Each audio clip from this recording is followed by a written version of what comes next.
अंधेरी east में शिवसेना का जलवा, ऋतुजा लटके ने जीता उपचुनाव। शिंदे बीजेपी के लिए बड़ा झटका क्यों? मुंबई के अंधेरी ईस्ट उपचुनाव का रिजल्ट आ गया है।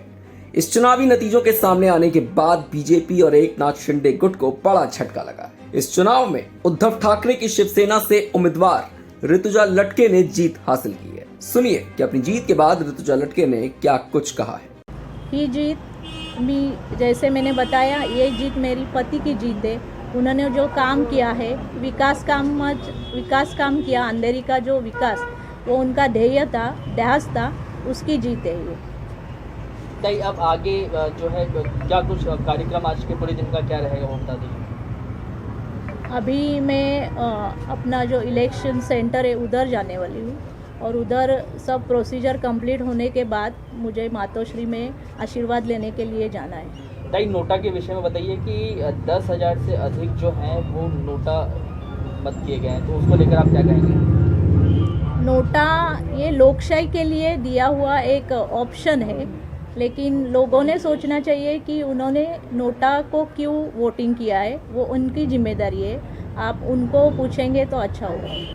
आपको बता दें कि ऋतुजा लटके दिवंगत रमेश लटके की पत्नी है। कानूनी लड़ाई के बाद दिवंगत रमेश लटके की पत्नी ने नामांकन दाखिल किया था। हालांकि उनकी जीत पहले ही तय मानी जा रही थी, क्योंकि इस चुनाव में किसी भी बड़े दल ने अपना उम्मीदवार खड़ा ही नहीं किया था।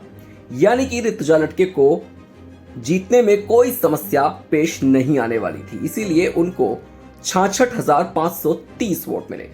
इस सीट पर किसी दूसरी पार्टी का उम्मीदवार न होने के चलते वोटरों ने नोटा का बटन सबसे ज्यादा दूसरे नंबर पर दबाया। जी हां, इसी के चलते अंधेरी ईस्ट उपचुनाव में नोटा विकल्प के पक्ष में 12,806 वोट पड़े। एकनाथ शिंदे के नेतृत्व वाली शिवसेना विधायकों के एक गुट के विद्रोह के कारण जून में उद्धव ठाकरे की नेतृत्व वाली महाविकास अघाड़ी सरकार के गिरने के बाद महाराष्ट्र में यह पहला चुनावी मुकाबला था। एमवीए के घटक दल राष्ट्रवादी कांग्रेस पार्टी यानी एनसीपी और कांग्रेस दोनों ने ही ऋतुजा लटके की उम्मीदवारी का समर्थन किया था। ऋतुजा लटके को कांग्रेस और एनसीपी ने अपना समर्थन दिया हुआ था, जबकि महाराष्ट्र नवनिर्माण सेना यानी कि राज ठाकरे की पार्टी मन से उसने अपना कोई भी उम्मीदवार इस चुनाव में मैदान में नहीं उतारा। तो कुल मिला के इस अंधेरी ईस्ट उपचुनाव में तकरीबन 33% की वोटिंग हुई थी। शुरुआत में बीजेपी और एकनाथ शिंदे गुट की तरफ से मुरजी पटेल शुरुआत में चुनावी मैदान में उतरे जरूर थे। आखिरी में राजनीतिक परंपरा का हवाला देकर उन्होंने लेकिन अपना नाम वापस ले लिया। दरअसल महाराष्ट्र नवनिर्माण सेना के अध्यक्ष राज ठाकरे ने पत्र लिखकर देवेंद्र फडणवीस से अपना उम्मीदवार वापस लेने की गुजारिश की थी।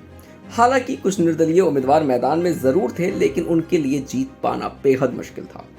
आपको बता दें कि 6 अन्य निर्दलीय उम्मीदवार इस चुनाव में बहुत पीछे रहे। इनमें कुछ उम्मीदवार तो ऐसे थे जिनको 1500 के करीब और एक उम्मीदवार को 1000 के करीब वोट मिला है। इस पूरी मतगणना प्रक्रिया में 200 के करीब अधिकारी शामिल हुए। एक आधिकारिक बयान के अनुसार मुंबई पुलिस ने कानून व्यवस्था बनाए रखने के लिए 300 पुलिसकर्मियों की नियुक्ति की थी। तो इस खबर में फिलहाल सिर्फ इतना ही।